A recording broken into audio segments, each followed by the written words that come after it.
I was getting ready for the funeral of my dear mother-in-law, who had recently passed away. While I was deep in thought, my phone rang. The voice on the other end shocked me. "Don't you dare come to the funeral. Go back to your parents' house in the countryside immediately." Confused, but without asking too many questions, I obeyed. I packed my things and went back to the rural Midwest where I grew up. Later, my husband told me about his estranged sister, Serafina. Serafina wasn't a part of our lives, but when she found out their mother had died, her first words were, "So, Mom's dead. Huh? How much of the inheritance do I get?" Her lack of respect was unforgivable. I couldn't believe someone could be so heartless. That's when I decided I had to protect my mother-in-law's honor. Serafina had no right to take anything from a woman she had abandoned. A fierce argument broke out between Serafina and me, and in the end, after a heated confrontation, Serafina found herself in jail. Now let me introduce myself properly. My name is Ophelia, and I live a peaceful life as a housewife. I'm married to Jasper, who works for a company, and we're very happy together. I know many women struggle with their in-laws after marriage, especially with their mother-in-law. People often talk about how difficult those relationships can be, and I had those concerns too. But luckily, my relationship with my mother-in-law, Eloan, was wonderful. Eloan was a kind and gentle woman. I remember the times we spent together. "Ophelia, what do you think of this cardigan?" she once asked, showing me a beautiful sweater she had knitted for me. "For me? It's lovely. You're so talented at knitting," I replied. "I'm glad you like it. The weather's getting colder, so I thought you could use something warm." "Be careful not to catch a cold," she said with a warm smile. "Thank you. Could you teach me how to knit sometime?" I asked her. Moments like these made me appreciate Eloan so much. She always cared for me like a second mother, and I loved her dearly. She even helped us financially during tough times. I considered myself lucky to have such a loving mother-in-law. But then, one day, everything changed. "Ophelia, Mom passed away in the hospital," Jasper told me on the phone. Hearing those words broke my heart. Eloan had been battling cancer for years, going through chemotherapy and fighting bravely. But now she was gone. I felt lost for days, unable to eat or focus on anything. It was hard to accept that she was no longer with us. I knew I couldn't just keep crying, though. Eloan wouldn't want that. She would want me to stay strong and remember her with love. So, with that thought, I decided to attend her funeral and say goodbye with a smile, just as she would have wanted. The funeral was going to be held at my husband's family home. I was getting ready when, out of nowhere, my phone rang. The caller ID showed my husband's family's number. I assumed Jasper had forgotten something for the funeral, so I answered. To my surprise, it wasn't what I expected. "Ophelia, don't come to the funeral. Go back to your parents' house in the countryside right away." My husband's voice sounded urgent and panicked. "Wait, what? Why are you telling me to go back home? What's going on?" I asked, confused. "There's a problem here. I'll explain everything later, but right now, you need to go to your parents' house." "I'll meet you there soon," he said, still sounding stressed. I had never heard him like this before. Naturally, I was worried and filled with questions. What kind of problem could be happening at a funeral? But I trusted Jasper, so I quickly changed my plans and headed to my parents' home instead of the funeral. When I arrived, my parents were just as puzzled as I was. "Ophelia, what's going on?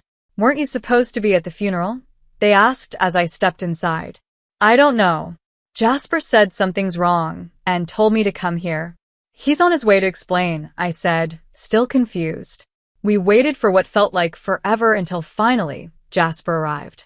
He looked exhausted, and to my shock, his hand was wrapped in a bandage. "Jasper, what happened to your hand?" I asked, alarmed. "It's a long story," he sighed, clearly upset. Then he sat down and began to explain everything. He told me about Serafina, a sister I had never met before. Serafina was older than Jasper by 3 years, but she had been estranged from the family for a long time. Growing up, she was always causing trouble and had a reputation for being selfish. Serafina had cut ties with the family years ago, but now that their mother had passed, she showed up out of nowhere, demanding her share of the inheritance. The funeral quickly turned into a scene of chaos. Serafina wasn't there to mourn. She was there to claim what she thought she was owed. This led to a huge argument between her and Jasper. In the heat of the moment, things got out of control, and that's how Jasper injured his hand. It turns out Serafina, my husband's sister, had a history with the police, far more than anyone could count. Despite her reckless behavior, their mother, Eloan, never gave up on her. Eloan was always apologizing to people around her for Serafina's actions. Not only that, Eloan even took on the responsibility of paying back the debts Serafina had racked up. "I'll pay it back, Mom, I promise," Serafina would say. And every time, Eloan believed her daughter's empty promises. But Serafina never followed through. Eventually, Serafina abandoned the family, leaving behind only trouble. After that, my husband's family cut ties with Serafina, and they hadn't spoken to her for years. But of all the days to show up, Serafina reappeared at her mother's funeral. One might think that after all that time, she would have changed. But instead, her first words when she arrived were, "So, Mom's dead, right? How much of the inheritance do I get?" My husband was furious. How could those be the first words out of her mouth after their mother passed away? He lashed out at Serafina, reminding her that she had been disinherited a long time ago. In fact, Eloan no longer considered Serafina her daughter. In her heart, she had replaced Serafina with me. When Serafina heard this, she was enraged. "What? Ophelia? Who is this woman? It's ridiculous that she would inherit anything while I don't get a cent." Serafina's face turned bright red with anger, and in her fury, she grabbed my husband's phone and stormed out of the house, hurling insults as she sped off in her car. That's how my husband got his injured hand. Serafina bit him as she ran off with his phone. I acted quickly and remotely locked the phone to prevent her from accessing anything. However, it was possible she had already found out her home address and seen photos of me. Hearing all this from my husband left me speechless. I couldn't believe Eloan had such a difficult daughter, and it was even harder to accept how terrible Serafina was. "I'm sorry for not telling you sooner about Serafina," my husband said, his face filled with regret. "It's a family issue, and I didn't want to burden you." I could see how stressed he was, so I tried to stay calm. "Maybe we should avoid going back to the city for a while, just to be safe," I suggested. "Is our rural home address secure?" he asked. "Yes, I didn't store that information on my phone," I reassured him. For precautionary reasons, we decided to stay in the countryside for the time being. As the days passed, life in our rural home was peaceful. The anxiety I had felt after hearing about Serafina slowly faded. I started to think maybe everything would blow over and Serafina would disappear from our lives. But just when I began to feel at ease, something unexpected happened. "Excuse me, is this the home of Jasper and Ophelia?" A police officer stood at our door one day. "Yes, it is," I replied nervously, sensing something was wrong. The officer went on to explain that our city home had been burglarized. They had just received a call from the scene and thought we should be informed. My heart sank. I immediately called my husband, and we both rushed back to the city to see what had happened. When we arrived, the sight was shocking. Our house had been ransacked. Every drawer was wide open, and it looked like a tornado had blown through. The police officer asked if anything valuable was missing. We carefully checked the house, and while our bank books and other major valuables were still there, a few $100s that had been in a dresser were gone. The officer mentioned that some of the neighbors had seen a suspicious woman hanging around our house in the past few days. She had been shouting things like, "Come out and pay me back, Jasper." My husband and I exchanged worried looks. "It's Serafina," he said, almost certain. We explained the whole situation to the police, from the funeral incident to the stolen phone and my husband's injured hand. Since we had already reported the stolen phone earlier, the police acted quickly. After spending a long time at the police station, giving a detailed account, we finally returned to our rural home. It was nearly dark by the time we got back, but we felt some relief when the police informed us that they had caught the burglar. Unsurprisingly, the culprit was Serafina. According to the police, Serafina had been brazen enough to stay at a hotel near the scene of the crime. After breaking into our house, she went back to the hotel and was even receiving a massage from room service when they caught her. To top it off, she had paid for everything using the money she stole from us. Despite being caught red-handed, Serafina still denied committing the burglary. It was unbelievable how far she was willing to go in her lies. But at least for now, she was in custody, and we could breathe a little easier. I couldn't grasp all the details, but it seemed like dealing with a crime that involved family wasn't so simple.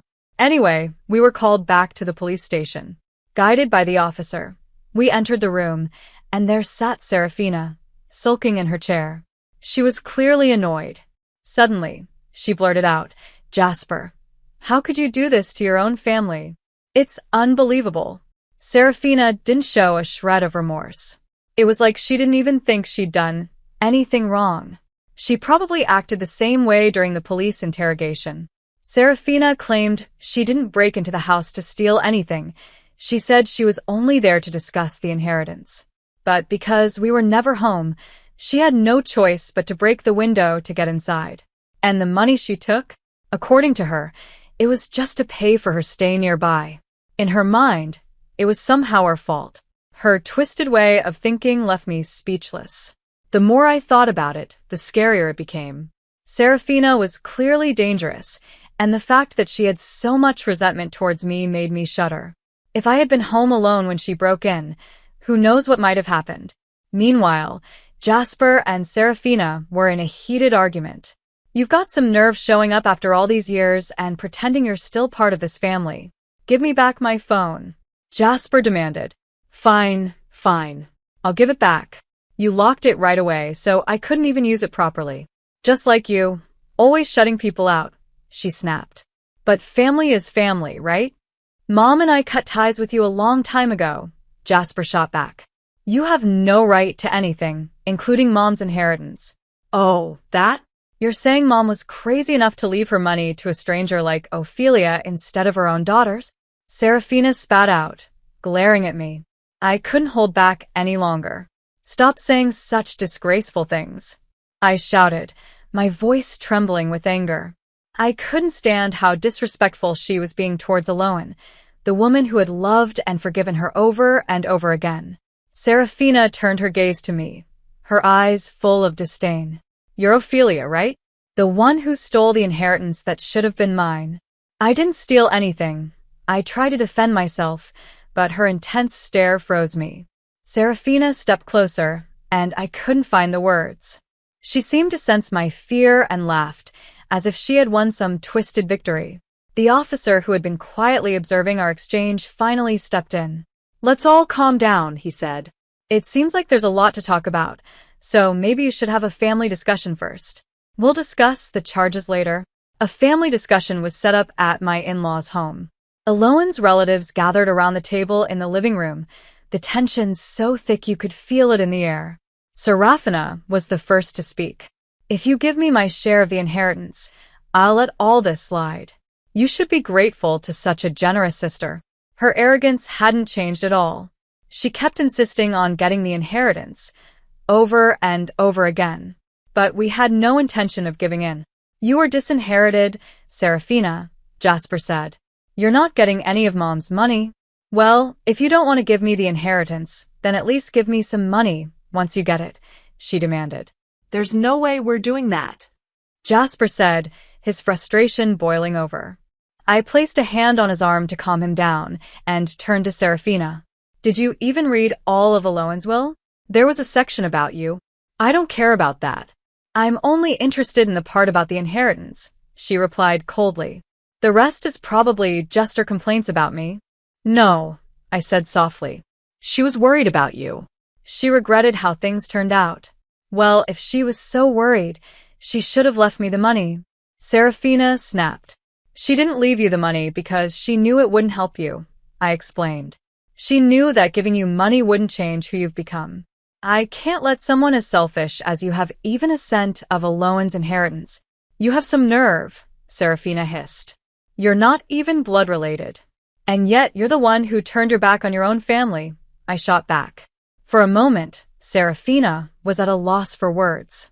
Her eyes narrowed, and she glared at me with a look so sharp it felt like a knife. But this time, I didn't back down.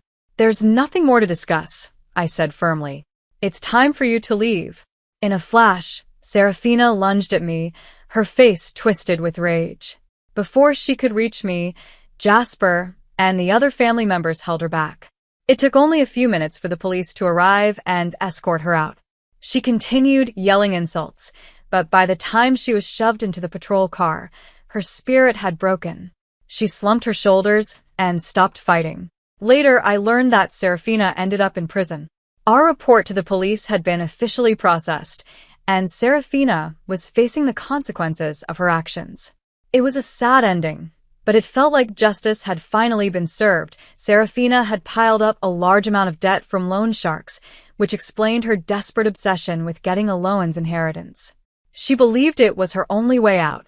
But no matter the reason, Serafina's choices led her to this point. It was clear she was headed for a miserable life, one where she may never truly find peace. She didn't understand what real love or family meant, and now she had to face the consequences of her actions. As I reflected on everything that had happened, our home finally felt calm again, neat and tidy after what felt like a long time of chaos. My husband, Jasper, stood in front of a portrait of his mother, offering incense. He turned to me and said, "I'm surprised, Ophelia, at how bravely you stood up to Serafina. I've never seen you like that before." I smiled softly. It was because I reread Mom's will. The truth was, the day before the confrontation with Serafina, I had taken the time to read through Alohan's will again. I hadn't had a chance to really absorb its contents before, but this time I did. The will felt less like a legal document and more like a heartfelt letter. Every word was filled with Alohan's deep love for her family, and it moved me. Despite everything, Alohan had always cared about her daughter. There was no bitterness in her words, only concern for Serafina's well-being. She left this world with a brave heart, full of love and hopes for our happiness as a couple. I thought about how much Alohan must have wanted to help her daughter, even though Serafina had pushed her away. As I stood there holding the cardigan she had knitted for me, I felt tears welling up. I missed her kindness and warmth so much. Seeing me get emotional, Jasper tried to lift my spirits. "Ophelia, would you knit something for me, too?" he asked with a gentle smile. I wiped the tears from my eyes and smiled back at him. "Of course. I'll show you the knitting technique your mother taught me. We'll make something together."